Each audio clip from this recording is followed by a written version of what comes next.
2 दिन बाद मंदिर में भंडारा था, बहुत से लोग इकट्ठे होने थे, तो उसी दिन हमने सोचा कि इस काम को करेंगे। पलक बेटा, पलक।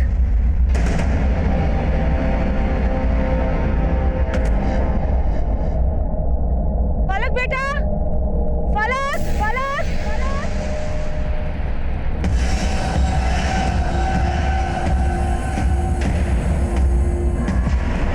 पलक के अब्बू, पलक के अब्बू, पलक कहीं नहीं मिल रही है। क्या? पलक पलक पलक पलक पलक बेटा, उस तरफ कहीं नहीं मिली पलक। दूसरी तरफ देख क्या? फिक्र हो रही है अपने बच्चे की। पलक पलक।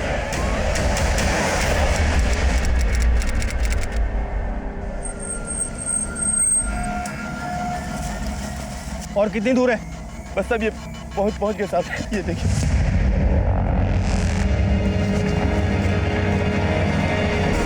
रंजीत, बॉडी को देख के लगता है बच्ची के साथ रेप भी हुआ है।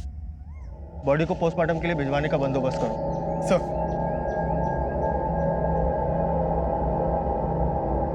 साहब, 1 हफ्ते से आप हमें झूठी तसल्ली दे रहे थे।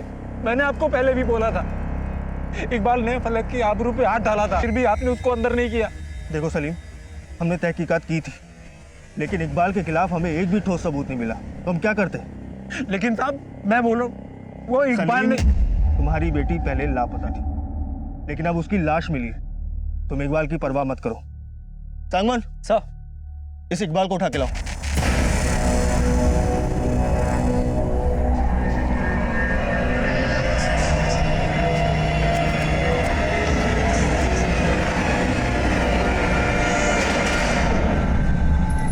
क्या नाम बताया तुमने?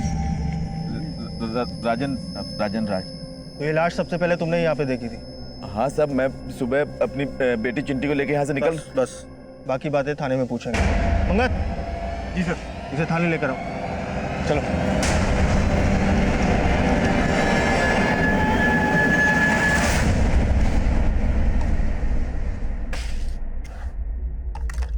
माजिद। जी साहब। तेरा बेटा इकबाल का है? मालूम नहीं साहब। देख, मुझे सब पता है, तूने अपने बेटे को छुपाया ना। सच कह रहे हैं साहब, हमको कुछ पता नहीं है। जब से फलक की लाश मिली है वो भी गायब है साहब। देख, अपने बेटे को बचाने की कोशिश मत कर, उसको जल्द से जल्द थाने ले आ, वरना अगर हम लोगों ने उसे ढूंढा ना तो मुसीबत दुगनी हो जाएगी तेरी, समझा? मेरे बच्चे,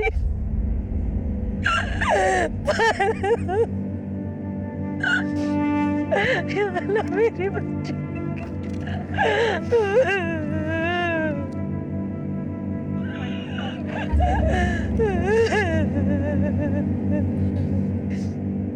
उस इकबाल ने क्या हालत कर दी मेरी बच्ची की। मैं उसे जान से मार दूंगी, उसको छोड़ूंगी नहीं। चुप हो जा कुलसुम, चुप हो जा।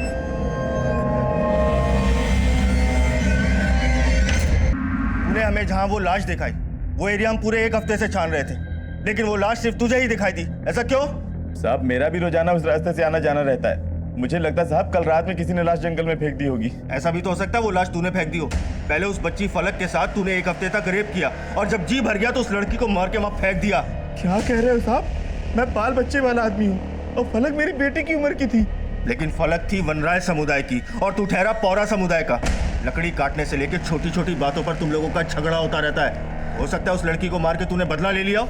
नहीं साहब, माना कि हमारे समुदायों के बीच में दुश्मनी है, लेकिन साहब हमने आज तक एक दूसरे की बहू बेटियों पे हाथ नहीं डाला। और साहब, वो तो बच्ची थी। जब तक ये तहकीकात खत्म नहीं हो जाती तू ये गांव छोड़कर जा नहीं सकता कहीं भी। चल निकल यहाँ से।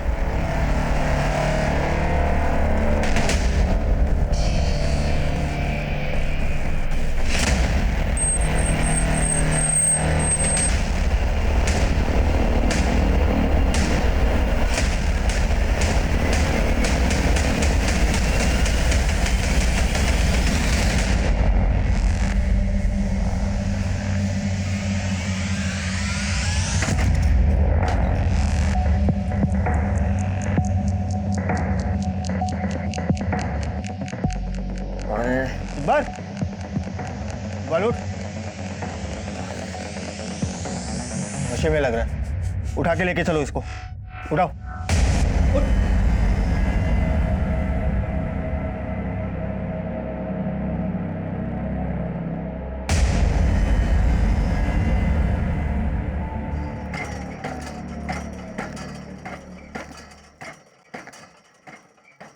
अबू, मेरी उम्र दौड़ने खेलने की है और आप मुझे कंधे के ऊपर झुला रहे हो। अरे नीचे उतारो ना अबू। यहाँ इतनी चढ़ाई है और पत्थर भी बहुत ज्यादा है, तू चलेगी कैसे? हाँ? आप नीचे तो उतारो अबू, मैं आपको दौड़ के भी दिखा दूंगी। उतारो ना अबू। अच्छा, जो हुकुम मेरे आका। भागो। भाग। पर अबू, अगर मैं भागी ना तो आप पीछे छूट जाओगे, इसलिए अच्छा है कि अपन साथ साथ ही चलते हैं और आपको थकान भी नहीं होगी। अरे तू इतना बक बक बक बक करती है ना कि थकान क्या, सारी फिक्र उड़ जाती है। तू तो हमें सच में छोड़ के चली गई फलक। फलक, तेरी बच्ची। माजिद, माजिद, पुलिस इकबाल को पकड़ कर ले गई। क्या? हाँ, आज तक हमारे इलाके में कभी पुलिस नहीं आई। अरे आपसे झगड़े भी हमने मिलकर सुलझाए हैं, और इस सलीम की वजह से, अरे इस सलीम की वजह से आज मेरे बेटे को पुलिस उठाकर ले गई। अरे तेरे बेटे ने जो मेरे बेटे के साथ किया, वो अगर मेरे सामने आ गया ना तो मैं काट के फेंक दूंगा कमीने को। देखा, देखा भाइयों, देखा कैसे बिरादरी में रह गई है, आग दिखा रहा है। आप भी तो देख रहे हो ना, देखो। सलीम, माजिद सही कह रहा है। अरे मेरी बेटी के साथ जो हुआ उसका मामला आपस में भी निपटा सकते थे, क्या जरूरत थी पुलिस को बुलाने की? पुलिस को बुलाकर तुमने बहुत बड़ी गलती की है।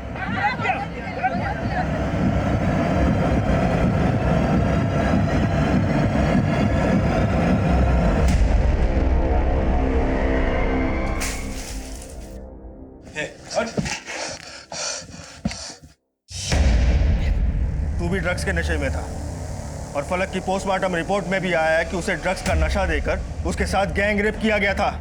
तो बता, तेरे साथ कौन कौन लोग थे जिन्होंने उसका रेप किया? बोल। हाँ, मैंने कुछ नहीं किया है। कुछ नहीं किया? झूठ बोलता है? तो फिर तू वहां क्या कर रहा था? तेरी पहले से ही बुरी नजर थी ना फलक के ऊपर। पहले भी तूने उसके साथ छेड़खानी की थी ना? बोल। मानता हूँ मैंने पहले उसके साथ, लेकिन मैंने अब कुछ नहीं किया साहब। झूठ बोलता है? तो फिर वो ड्रग्स कहाँ से लाया जो तूने फलक को दिए थे? मैंने फलक को कोई ड्रग्स नहीं दिया साहब, मैंने कुछ नहीं किया है साहब। तू ऐसे नहीं मानेगा, तेरी खातिरदारी करनी पड़ेगी। संगमान, शुरू हो जाओ।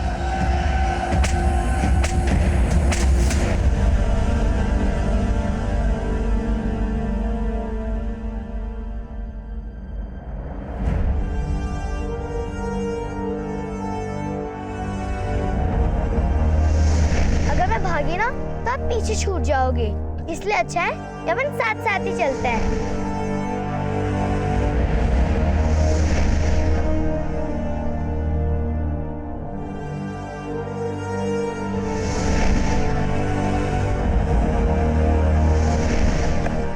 अम्मी, आप ही तो कहते हो कि मैं आपकी दादी अम्मा हूँ, तो इस दादी अम्मा की बात मानो और घर जाओ। मैं लकड़ा भी काट लाऊंगी और खेल भी लूंगी।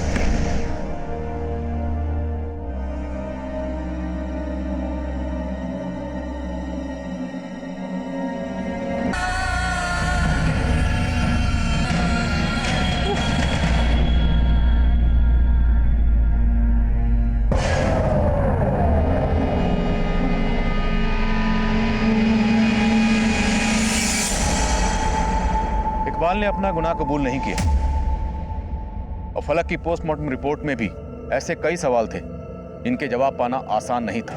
फलक को नशे की दवा खिलाकर गैंगरेप किया जा रहा था, तो इकबाल अकेला गुनहगार नहीं हो सकता था। तो वो कौन कौन थे और कितने लोग थे? लोकल पुलिस मान रही थी कि इकबाल के जरिए बाकी लोगों तक पहुंचा जा सकता था, लेकिन जब इकबाल को अदालत में पेशी के लिए ले जाया जा रहा था तो पुलिस कस्टडी से फरार हो गया। इसके बाद इस केस में मेरी एंट्री हुई।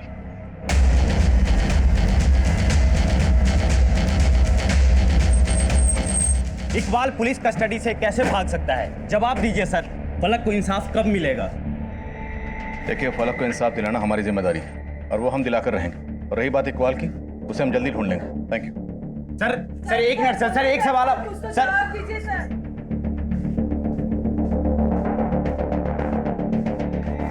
जैन सर ये इकबाल के दोस्त हैं। हमें पक्का यकीन है कि इन्हें इकबाल के बारे में मालूम है। लेकिन नौबत आई क्यों? मालूम है ना, मीडिया इस खबर का कैसे इशू बनाएगा? सर इस बात के तो हम भी शर्मिंदा हैं। दोनों लड़कों ने अपने जुर्म को बोला? नहीं सर। और इकबाल ने भी अपने जुर्म नहीं को बोला था। लेकिन सर अब इस केस में जो भी करना हम करेंगे। हमें आपके एक असिस्टेंट की जरूरत पड़ेगी। ठीक है सर, रंजीत इस केस में आपकी हेल्प करेगा। और ये रही इस केस की फाइल।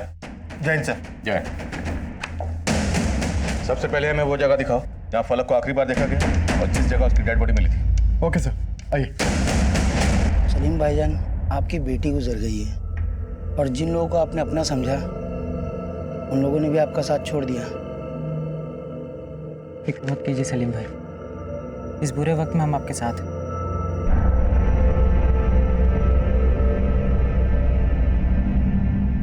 ये सलीम भाई हमसे कुछ बोल क्यों नहीं रहे?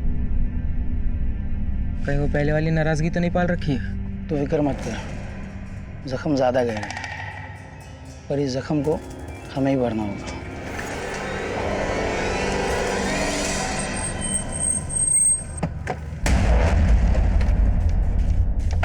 सर यहाँ से हमें पैदल चल के जाना होगा। आइए सर। फलक की अम्मी ने जब उसे आखिरी बार देखा तो फलक यहाँ पे लकड़ियाँ काट रही थी। उसके बाद फलक की अम्मी यहाँ से अपने टेंट वापस चली गई, लेकिन फलक यहाँ पे अकेली थी। फिर कुछ घंटे बाद फलक की अम्मी जब उसे ढूंढते हुए यहाँ पहुंची तो फलक यहाँ नहीं थी और यहाँ पे कुछ लकड़ियाँ पड़ी हुई थी जिन्हें शायद फलक ने काटा था। यानी यहाँ से उसका अबडक्ट किया गया तो फलक को यहाँ से ले जाकर 7 दिन तक कैद रखा गया। लेकिन सर फलक को यहाँ से कहाँ ले जाया गया इसका कोई ट्रेल नहीं मिला था। फलक की डेड बॉडी कहाँ मिली थी? सर फलक की लाश यहाँ पे मिली थी। लाश बहुत ही बुरी कंडीशन में थी, देख के हम सबकी रूह तक कांप गई थी। 7 दिन तक लगातार फलक को ड्रग दिया जा रहा था, वो भी एम्प्टी स्टमक, और लगातार उसका गैंग रेप किया जा रहा था। इतनी नफरत अकेले इकबाल तो नहीं निकाल सकता। क्या कुछ सहा होगा उस मासूम ने, तसव्वुर करना भी मुश्किल है। और हैरानी की बात यह है कि फलक की बॉडी पर कोई डीएनए नहीं मिला। तो साफ है फलक की बॉडी को पहले पानी डालकर नहलाया गया, फिर उसे यहाँ लाकर डंप कर दिया गया ताकि डीएनए मिले ही नहीं। माना कि इकबाल पुलिस की कस्टडी से भागा, लेकिन वो अकेला सस्पेक्ट नहीं लगता। 18 साल के बच्चे का इतना दिमाग हो सकता है? जरूर इस सब के पीछे किसी और का दिमाग। मतलब सर, अगर ये इकबाल हमारे हाथ आ जाए तो बाकी के रेपिस्ट का भी पता चल सकता है। लेकिन इकबाल के हाथ लगने तक हम हाथ पे हाथ रख के तो नहीं बैठ सकते ना। एरिया की जितनी भी मेडिकल शॉप्स हैं सब जगह पता करें, कहीं ना कहीं से वो नशीली दवाई खरीदी गई है जिसके ट्रेसेस फलक की बॉडी में मिले। उसके जरिए भी हम कातिलों तक पहुंच सकते हैं। Okay sir. फलक के स्कल पर जो इम्पैक्ट था उसे किसी भारी पत्थर से मारा गया और उसके बाद उसकी बॉडी को यहाँ लाकर डंप किया गया, लेकिन वो पत्थर आसपास कहीं नहीं मिला। करेक्ट? Yes sir. यानी कि सर उस पत्थर को वहाँ फेंका गया होगा जहाँ फलक का रेप और मर्डर किया गया था। राइट। फलक को 7 दिन तक इसी जंगल के रेडियस में कहीं कैद कर रखा गया होगा। पूरा जंगल छान मारो। रंजीत सर, इकबाल जंगल में जहाँ छुपा हुआ था वो जगह कहाँ है? समझ ले चलता हूँ सर। जहाँ से हमने इकबाल को अरेस्ट किया था ये वही घर है। जंगल के बीचों बीच इस सुनसान जगह पर यह घर किसने बनवाया? सर वो पहाड़ी पे आप झंडा देख रहे हैं, वहाँ एक मंदिर है। ये घर मंदिर ट्रस्ट वालों ने ही बनवाया था। दरअसल ट्रस्ट वाले यहाँ पे धर्मशाला बनवाना चाहते थे, लेकिन फंड पूरा ना होने की वजह से काम बीच में ही रोक दिया गया। सर ये घर तब से यूं ही सुनसान पड़ा हुआ था। सर हमने घर और घर के आसपास पूरी छानबीन की थी, लेकिन ऐसा कोई भी सबूत नहीं मिला जिससे ये पता चल सके कि फलक को यहाँ रखा गया होगा। फॉरेंसिक टीम को बुलाओ, पूरा घर स्कैन करवाओ। हो सकता है कोई टेक्निकल एविडेंसेस मिले। और वो पत्थर जिससे फलक का चेहरा कुचला गया था वो भी आसपास ही कहीं हो। छान मारो।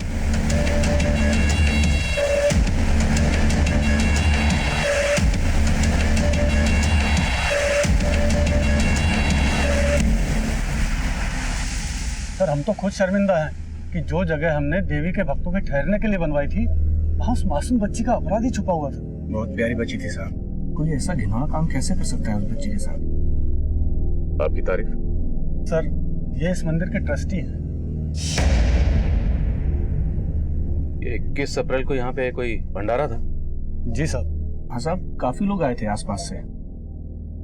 21 अप्रैल को ही फलक की लाश मिली थी। इस भंडारे में कितने लोग शामिल हुए थे? आसपास के इलाके के तकरीबन 400-500 लोग प्रसाद ग्रहण करके गए।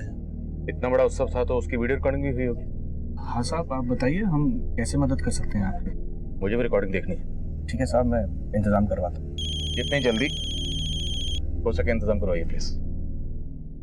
हाँ ललित। एक बात पता चली है सर, फलक के पेरेंट्स को उसकी वनराई कम्युनिटी ने अपनी कम्युनिटी से बाहर निकाल दिया था, क्योंकि उसने अपनी कम्युनिटी के इकबाल को अंदर करवाया था। और अब वो लोग सलीम को वापस अपनी कम्युनिटी में लेने के लिए उस पर दबाव डाल रहे हैं कि वो इकबाल के ऊपर से अपना केस वापस ले ले।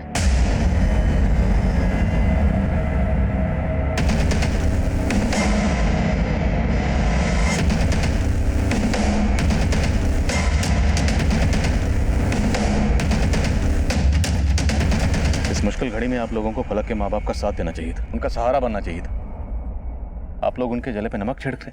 साहब, आप लोगों को हमारे मामले में पढ़ने की कोई जरूरत नहीं। आज तक हमारी बिरादरी में कभी पुलिस नहीं आई है, लेकिन इन लोगों की वजह से हमें रोज आपकी शक्ल देखनी पड़ रही है। तो ये सब करके आप एक बच्ची के रेपिस्ट इकबाल की पैरवी कर रहे हैं? नहीं नहीं साहब, मेरा बेटा बेकसूर है साहब। तुम्हारा बेटा नशे की हालत में पकड़ा गया था। अब फलक को नशा देकर ही उसका रेप किया जा रहा है। बेटा बेकसूर है तो भागा क्यों? फलक के साथ गैंग रेप किया गया। हो सकता है उसके बाकी मुजरिम भी यही मौजूद हो, जिनको बचाने की तुम सब कोशिश कर रहे हो। साहब, हम किसी को बचाने की कोशिश नहीं कर रहे हैं। हम लोगों को 2 वक्त की रोटी बड़ी मुश्किल से नसीब होती है, और हमारे बच्चों के पास नशा करने के लिए पैसा कहाँ से आएगा? मुझे पूरा यकीन है ये सब पूरा समुदाय के लोगों की करतूत है। पूरा समुदाय? जी हाँ साहब, वो लोग कभी हमारा भला नहीं चाहते। आप खुद सोचिए साहब, पूरे जंगल को, पूरे गाँव को पुलिस ने छान मारा, कुछ नहीं मिला, लेकिन अचानक से पूरा समुदाय के राजन को वहाँ पर फलक की लाश मिल गई। मैं मानता हूँ कि इकबाल ने फलक के साथ छेड़छाड़ की होगी, लेकिन उसका इतना बुरा असर नहीं कर सकता साहब। वो अपनी बिरादरी के लिए लोगों से लड़ जाता है साहब। अभी कुछ दिन पहले वो मोहन से भिड़ गया था। यहाँ कैसे आया तू? लकड़ियाँ काट रहा है? तेरे बाप का इलाका है क्या? तो क्या तेरे बाप का है? साले मुझसे जबान लड़ाता है तू? साले हाथ कैसे लगाया तूने? हाथ कैसे लगाया? साले मोहन कौन? ये पूरा समुदाय का है? नहीं साहब, मोहन पोरा समुदाय का नहीं है। वो मंदिर वाले अजय बाबू है ना, उनका भतीजा है साहब। और साहब मैं पक्का बोलता हूँ, फलक के साथ जो कुछ भी हुआ है उसका जिम्मेदार ये पोरा समाज के लोग हैं साहब। और आपके पुलिस वाले मेरे बेटे को परेशान कर रहे हैं साहब। और तुम अपने बेटे को बचाने के लिए पुलिस वालों के बारे में कुछ भी उलझुल बक रहे हो? मैं कुछ भी उलझुल नहीं बक रहा हूँ साहब, मैं सच कह रहा हूँ। मेरा बेटा बेकसूर है साहब।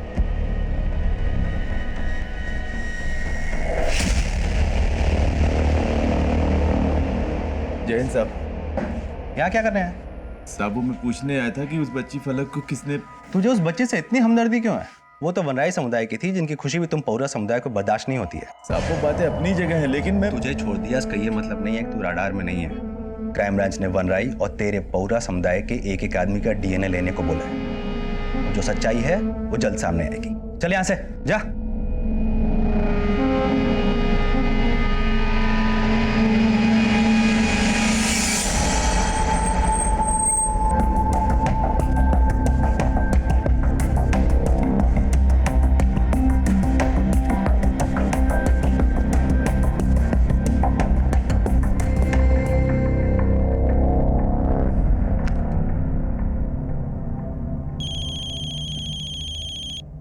हाँ ललित। सर, एक गांव वाले से काम की इन्फॉर्मेशन मिली है। फलक की डेड बॉडी मिलने के 1 रात पहले जिस जगह पर उसकी लाश मिली थी, वहां 2 लोगों को स्पॉट किया गया था। उसे रोक कर रखो, मैं पहुंच रहा हूँ।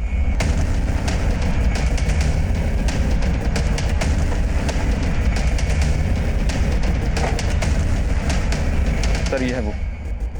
कौन थे वो लोग? साहब, उन दोनों को पहले कभी नहीं देखा, इस इलाके के नहीं थे वो।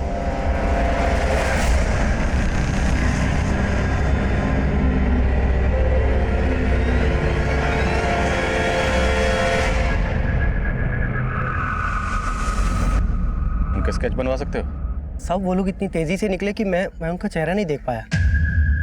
एक तरफ ये आदमी बोल रहा है कि वो लोग इस इलाके के नहीं थे, मतलब इसने उन लोगों को अच्छी तरह से देखा होगा, लेकिन जब स्केच बनवाने के लिए कहा तो मना कर रहा है। कहीं इसने किसी के प्रेशर में तो ये बयान नहीं दिया था? इसके बारे में भी पता करता हूँ सर। इन लोगों ने भी फलक के साथ ये सब कुछ किया है। बहुत ही शातिर दिमाग के हैं, और इस आदमी का बयान इस शक का जवाब दे रहा। हो सकता है फलक के साथ ये सब कुछ करने वाले इस इलाके के ना हो। इसका मतलब सर, आप ये मानकर चल रहे हैं कि इकबाल इसमें शामिल नहीं है? इकबाल शामिल हो सकता है, लेकिन किसी बाहर वाले के इन्वॉल्वमेंट की पॉसिबिलिटी को नजरअंदाज नहीं कर सकते। टम डाटा निकालो, अगर क्रिमिनल्स बाहर के यहाँ मोबाइल रखते होंगे तो कोई ना कोई लीड जरूर मिलेगी। और जिस दिन फलक की डेड बॉडी मिली थी पुजारी ने बताया था कि उस दिन मंदिर में भंडारा चला था, हजारों लोग शामिल थे। मैंने उस दिन की फुटेज मांगी थी, क्या हुआ उसका? आज सुबह ही मिले सर, चेक करवाता हूँ।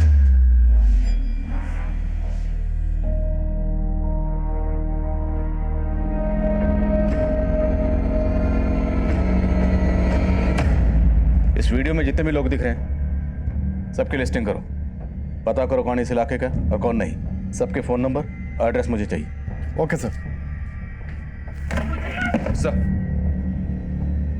सर हमने ऐसे 25 लोगों को ट्रैक डाउन किया है जिन्होंने आसपास के केमिस्ट से वही सेडेटिव्स खरीदे थे जो फलक के ब्लड में पाए गए थे, लेकिन सर उनके खिलाफ कुछ नहीं मिला है क्योंकि उन सभी ने परचेसिंग प्रेस्क्रिप्शन से ही की थी। उन 2 लोगों के बारे में कुछ पता चला जिनके बारे में उस गांव वाले ने बताया था? फिलहाल तो कुछ नहीं सर, पर लगता नहीं कि वो आदमी गलत बयान देगा। उसके बारे में पता किया मैंने, लोकल विलेजर है और मंडाई कम्युनिटी से उसका कुछ लेना देना नहीं है।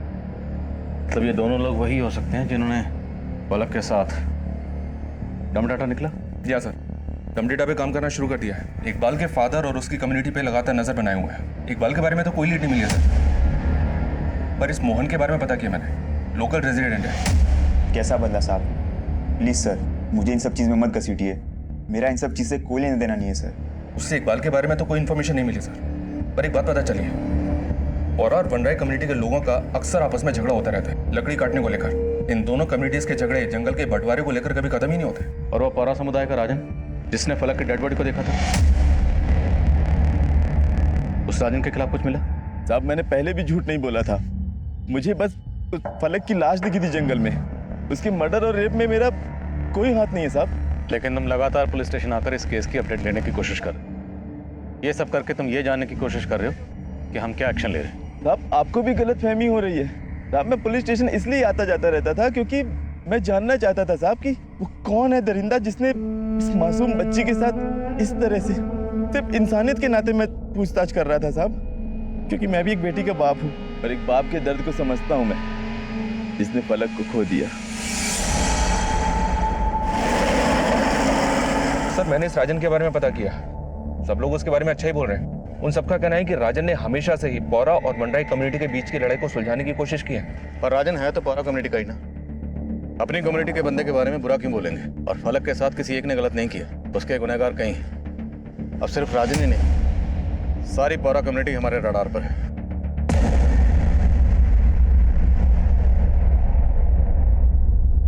19, 20, 21, 22, 23, 24, 25। 25 तो सिर्फ इस तरफ के हुए मेरी दादी अम्मा, और उस तरफ के? अरे अम्मी, ये तो बहुत आसान है। देखो, अगर 25 इस तरफ के हुए तो इस तरफ भी तो 25 ही हुए ना, और 25, 25, 50। लो हो गई गिनती पूरी। हाँ हाँ मेरी होशियार मलिका।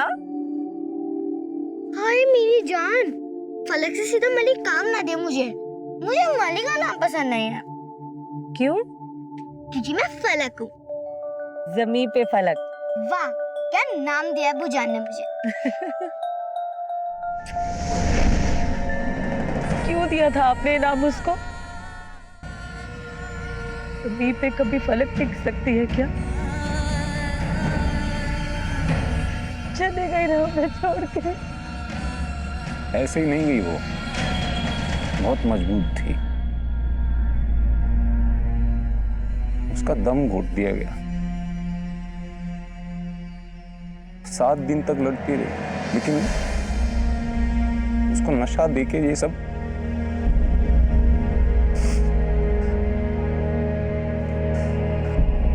बाद में रोते रोते पुकारा होगा हमें उसने।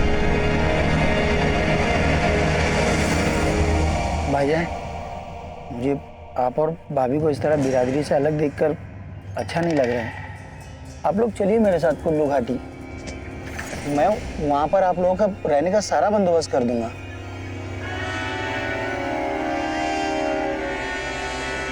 यहाँ पर रहेंगे तो आप लोग अलग के जख्म से बाहर नहीं आ पाएंगे। फलक किसी जमीन में दफन है, और जब तक मेरी बच्ची फलक को इंसाफ नहीं मिल जाता, मैं इस जमीन को छोड़ के कहीं नहीं जाऊंगा, यहीं रहूंगा।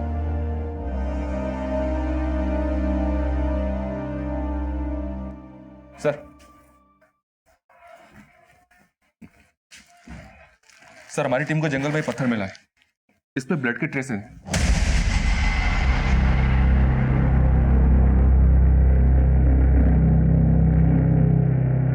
इस पत्थर को फोरेंसिक के पास भिजवा। हो सकता है ब्लड पत्थर कहाँ मिला? सर ये उस जगह से काफी दूर मिला है जहाँ इकबाल छुपा हुआ था। फॉरेंसिक टीम का मानना है कि उस जगह की अच्छी तरीके से सफाई की गई थी सबूत मिटाने के लिए। उसके बावजूद उनकी टीम को वहां से कुछ बाल मिले हैं। किसी लड़की के बाल लगते हैं? या सर, बालों की लंबाई देख के लगता है फलक के हो सकते हैं। मतलब पूरे चांसेस हैं कि फलक को वहीं कैद करके रखा गया और सबूत मिटाने की कोशिश की गई। लेकिन इतना शातिर दिमाग जंगल में रहने वाले उन भोले वाले लोगों का तो नहीं हो सकता। तो सर आपको लगता है कि ये सब इकबाल ने नहीं किया?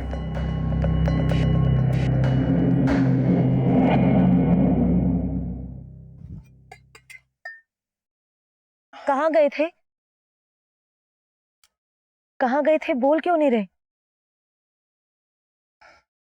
हमारी फलक को इंसाफ नहीं मिलने वाला कुलसुम। अब पुलिस वाले बोल रहे हैं कि इकबाल ने फलक के साथ कुछ नहीं किया। बेकार ही उम्मीद बांध के बैठे थे। अब तुम ही बताओ, इकबाल ने नहीं तो किसने किया होगा? दुश्मन तो घर के अंदर ही है।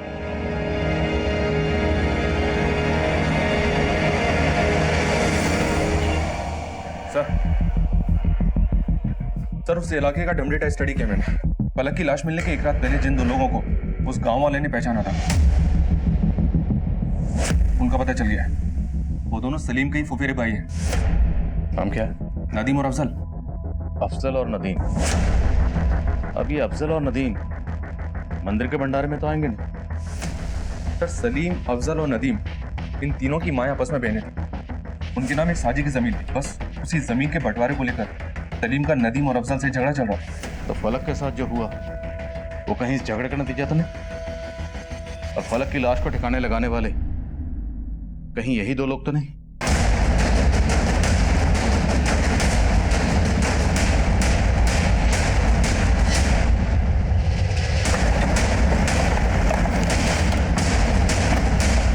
हाँ सर, नदीम और अफजल के साथ में मेरे जमीन को लेके कुछ मसले हैं, लेकिन आप ये मुझसे क्यों पूछ रहे हैं?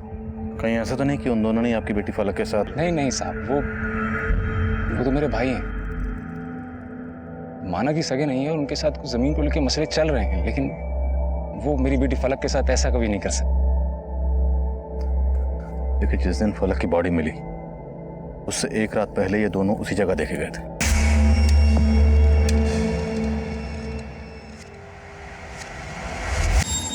आएंगे क्यों नहीं साहब? सलीम भाईजान की बेटी खो गई थी। हम तो बस हाल पता जानने आए हैं। फलक की लाश को ठिकाने लाने के बाद? कैसी बात कर रहे हैं साहब? हम क्यों मारेंगे फलक को? वैसे तो सलीम भी तुम दोनों पे शक नहीं जाता, पर फिर भी अब तुम दोनों हमारी रडार में, इसलिए हमसे बिना पूछे अपने इलाके से बाहर नहीं जाओगे तुम लोग। देख लो देख लो। तुम्हारे भाई तो क्या, किसी पर भी भरोसा नहीं है मुझे। अरे उन्होंने भी कम दुख नहीं दिया हमें। अरे कुलसुम, तुम चुप हो जाओ और अपना दिमाग चलाना थोड़ा बंद कर दो। तो वो मैं आपका हाल जानने आया था। बार बार हमारी फिक्र क्यों कर रहा है? हैं? हमारे जख्मों पर नमक छिड़कना चाहता है तू? निकल यहाँ से, निकल यहाँ से। सिर्फ मेरे भाई नहीं, ये भी है जिसपे पुलिस को शक है। क्या दिमाग? आपके भाई भी? तू निकला नहीं अब तक है? निकल यहाँ से, चल निकल, चल निकल।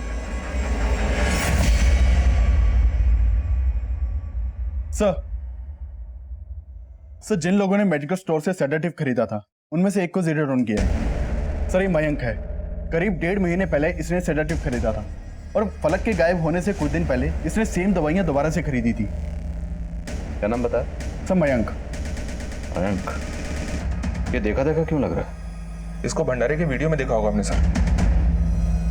ले करो जरा।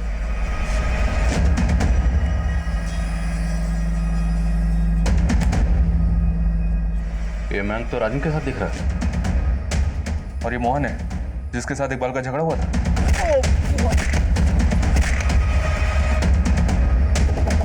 इस मोहन और मयंक से मिलना पड़ेगा। सर उसने तो मेरी नाक तक तोड़ दी।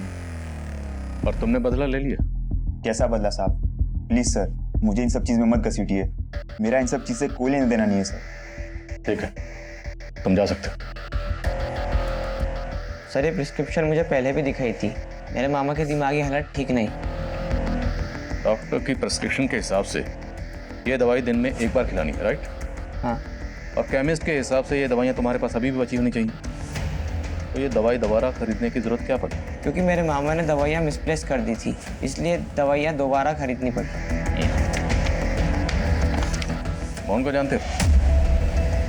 हाँ साहब, जानता हूँ, मेरे बचपन का दोस्त है, हम साथ में पढ़ते हैं। तो ये भी जानते होगे कि मोहन और इकबाल के बीच में झगड़ा किस बात को लेकर हुआ? साहब, वो इकबाल हमारे इलाके के जंगल से लकड़ी काट रहा था, बस इसी बात पे झगड़ा हुआ था।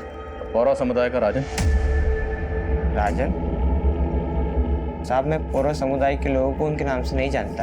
ये मयंक और मोहन भंडारे की फुटेज में राजन के साथ दिख रहे हैं और ये कह रहा है कि राजन को जानते ही नहीं। ये राजन भी हमारा सस्पेक्ट है। कहीं ये कांड इन तीनों ने मिलकर तो नहीं किया? मैंने कुछ नहीं किया साहब। मैं हमेशा लोगों को आपसी भाईचारे की सीख देता हूँ, जुर्म करने की नहीं। बस कर, बहुत पढ़ा ले तूने इंसानियत का पाठ। भंडारे में तू, मयंक और मोहन के साथ देखा गया। ये कांड तुम लोगों ने मिलकर किया, तुम तीनों ने। तुम लोगों ने सोचा होगा जब बाकी लोग भंडारे में बिजी होंगे इस वक्त फलक की लाश को ठिकाने लगा दे। मैंने कुछ नहीं किया साहब। हाँ, भंडारे में मैं मयंक और मोहन के साथ था, लेकिन वहाँ से साहब मैं अकेला ही गया था। आपको यकीन नहीं आता तो साहब मंदिर वाले अजय बाबू, विनय बाबू से पूछ लीजिए। अजय या विनय?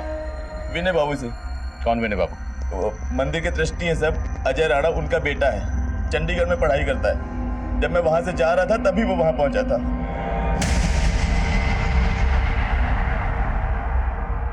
सर, विनय भंडारे वाले दिन यहाँ नहीं था, पर आप ये सब क्यों पूछ रहे हैं? हम राजन के अलावा ही चेक कर रहे हैं। उसका कहना है कि भंडारे से जाते हुए विनय से मिला था। विनय? विनय सर चंडीगढ़ में पढ़ता है और वो उस दिन चंडीगढ़ में ही था। उसका एग्जाम था उस दिन। ये राजन जरूर कोई खेल खेल रहा है। कैसा खेल? सर, ये तो आप पता लगाएंगे कि वो मेरे बेटे को लेकर झूठ क्यों बोल रहा है। सर, उस दिन भंडारे में मौजूद सभी लोगों की लिस्टिंग की थी हमने, पर विनय उनमें नहीं देखा। और सब लोगों से इंक्वायरी भी की, पर किसी को भी नहीं पता कि विनय उस दिन यहाँ था। हो सकता है सर ये राजन झूठ बोल रहा हो। लेकिन ललित, हम किसी पे भरोसा नहीं कर सकते। तुम खुद चंडीगढ़ जाओ और विनय के अलावा ही चेक करो। Right sir.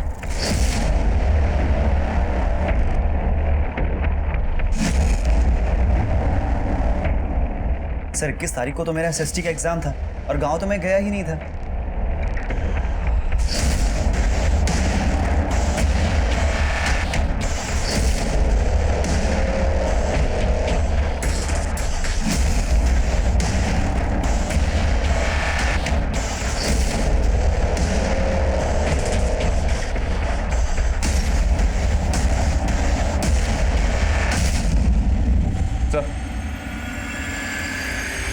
सर, विनय चंडीगढ़ एग्जाम के लिए गया था। अटेंडेंस रजिस्टर पे उसके साइन भी मिले हैं। फलक की बॉडी पे जो कपड़े हैं तुरंत मंगवाओ। Right sir.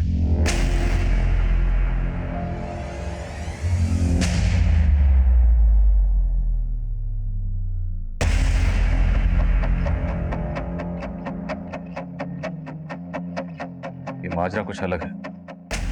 मैं जिसका नाम ले रहा हूं उनके बारे में सब कुछ पता करो। उनकी एक्टिविटीज, उनके कॉल रिकॉर्ड्स और बैंक ट्रांजैक्शंस, सब कुछ। Okay sir. पहला नाम लिखो।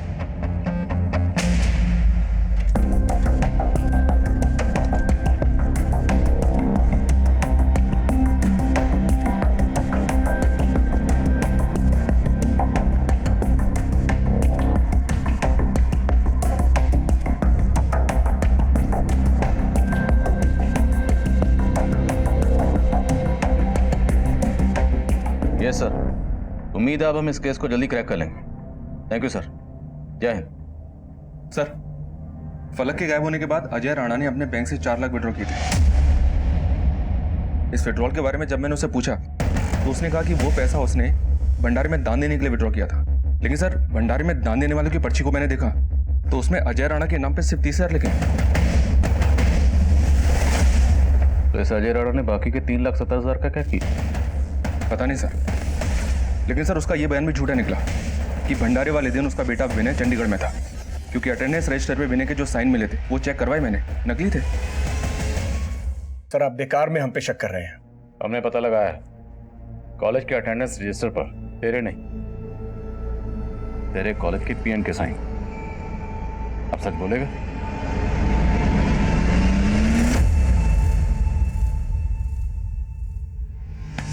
वीना ने तो सब कुछ सच बोल दी, बिना मार खाए बच गए। अब तुम लोग पहले मार खाओगे फिर सच बोलोगे या ऐसे ही बोलोगे? सर, पौरा समुदाय और वनराय समुदाय से हम तंग आ गए थे। जबरदस्ती उन्होंने हमारे इलाके पर कब्जा कर लिया था और वहां रहने लगे और हमारे जंगल से लकड़ियां भी काटने लगे।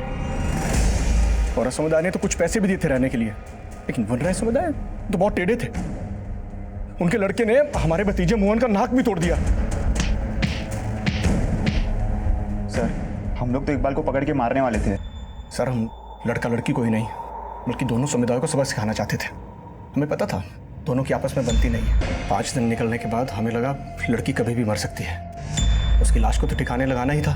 2 दिन बाद मंदिर में भंडारा था, बहुत से लोग इकट्ठे होने थे, तो उसी दिन हमने सोचा कि इस काम को करेंगे।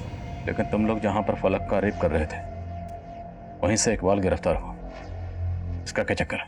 इकबाल अपने लोगों के साथ फलक को ढूंढ रहा था, लेकिन उसको नहीं मालूम था कि हमने लाश को डंप कर दिया था। और जब हम वहाँ की सफाई कर रहे थे तो इकबाल वहाँ आ गया।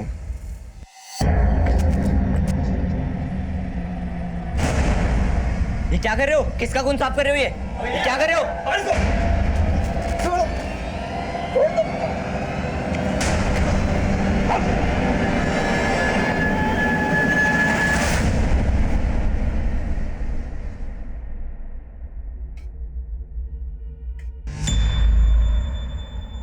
हमें पहले लग रहा था कि फलक की बॉडी को डंप करने से पहले ही उसके कपड़ों से डीएनए साफ किए गए होंगे, लेकिन फलक की डेड बॉडी की तस्वीर की गौर से जांच करने के बाद हम सबका राज खुल गया।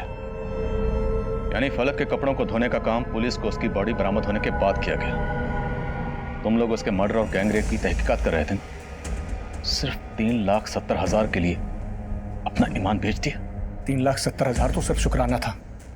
असल बात तो ये थी कि वे भी इन दोनों समुदाय से बदला लेना चाहते थे। तुम लोग पुलिस डिपार्टमेंट के नाम पर एक बदनुमा दाग हो।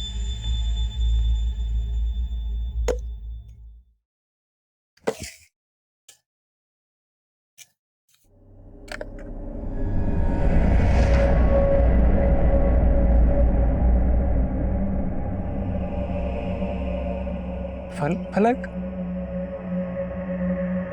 फलक फलक फलक फलक फलक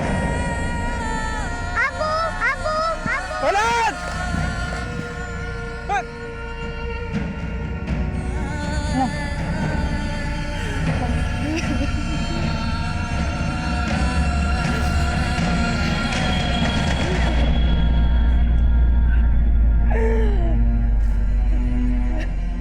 तकरीबन 40 दिन की तहकीकात के बाद फलक गैंग रेप केस सॉल्व हुआ।